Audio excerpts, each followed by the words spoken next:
something very simple. You take this, right? Your pointed scriber. You're gonna poke holes here and here. Okay. Then with your blade, because it's gonna be flat on here, what the holes do is that it gives you a nice little. What will happen is that it'll look like this and this. And what will happen is that the blade has a place to stop. So you'll never go over.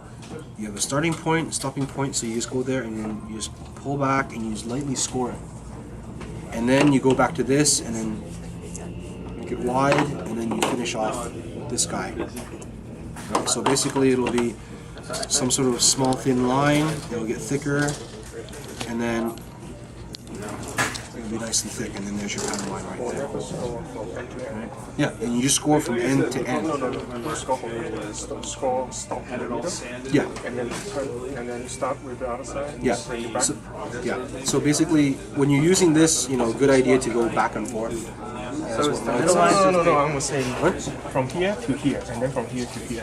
Oh, yeah, that's true. That's another way you can do it. Right? But you always is like. Well, no. You have the hole there. Yeah, the hole there is to stop it. To So stop it, yes, to stop it. So you don't ever overscore with that either, right?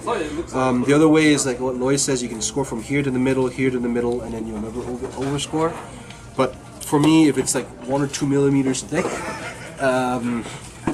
put the 2 points and just go down, right? But you always use your knife to make that straight line first. The knife is easy to make a straight line. To score with this to make a straight line is very, very difficult to do. Extremely difficult to do. Even at a 1-2 millimeter wide little line, when you score, you can go, and then it will just be off a little bit, and then that's it. Hello, epoxy putty. And do it all over again. How about with the ones with the panel lines that are really thick? What do you mean? Like thicker than what this can give you. Oh no, basically this has different bits. Oh. This has different bits, so you can have different thicknesses. Okay. Most of the time, for me, this is enough. Like a 0.2, 0.3 is enough. If you want long, bigger ones, they have 0.5 or whatever. But then Do they have a 1? No, I don't think so. But this can go to a 1, but then you'll be going through the plastic at that point. Yeah, if you're using one, you're using a file. Yeah, at that point. Or you just use. But okay, so any questions?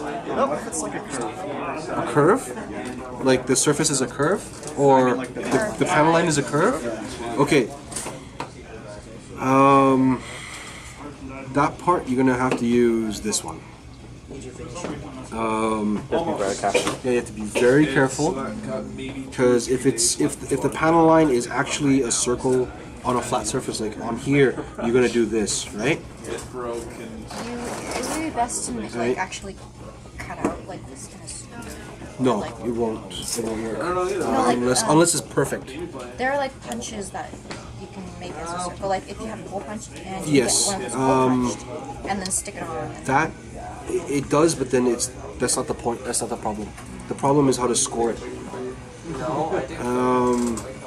That part I've done, and basically what you want to do is you have to get this line here when you draw it as thin as possible.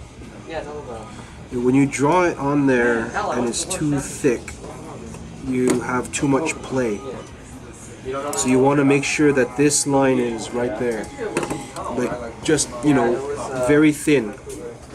Okay, and as round as possible. Now, what happens is that this is going to take a lot of practice, but the best method that I've used is I just use this, and all I do is I just go along the line just very slowly and very lightly, and it takes about 30 times before I even get to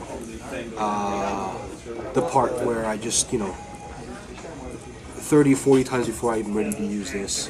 But even then I don't use this on the line surface because this is only good for straight edges.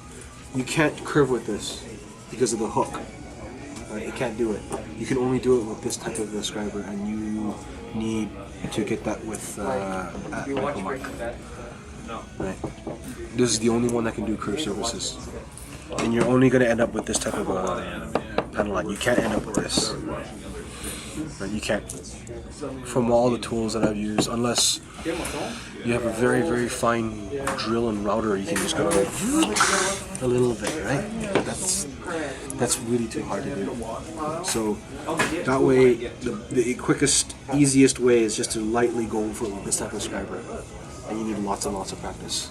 Steady hand and just very light. Would it be possible to use those, you know those really thin saws that they have in Japan? No. Because they're flexible. Even if they're flexible, because the thing is that how you flex it, it can be like this. It can go like this, or like this, and you just screwed the round thing. I would not recommend you start off with curved stuff. Start off with straight stuff, right? Something straight, parallel to something, get your confidence up, right? This is to get your confidence up, right? There's a reason why, and this is the reason why you can't mod, ever, until I say so. I've been modding. I secretly, I know, and I've just tolerated it. But you're not putting it in any show because you're not there yet. And the reason why I had to do it with him because I have to watch this guy. There is a method to that because you want to build up your confidence, right?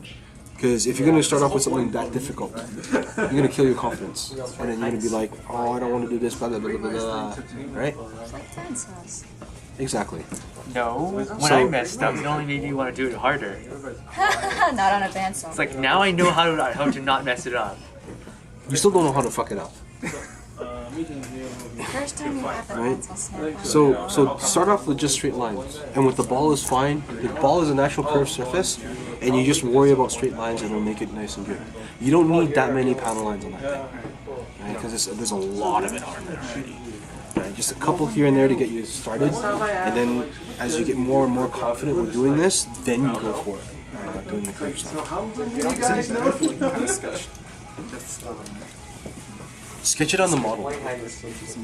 Yeah, on the model itself. Because you do this after you've sanded the whole thing, right?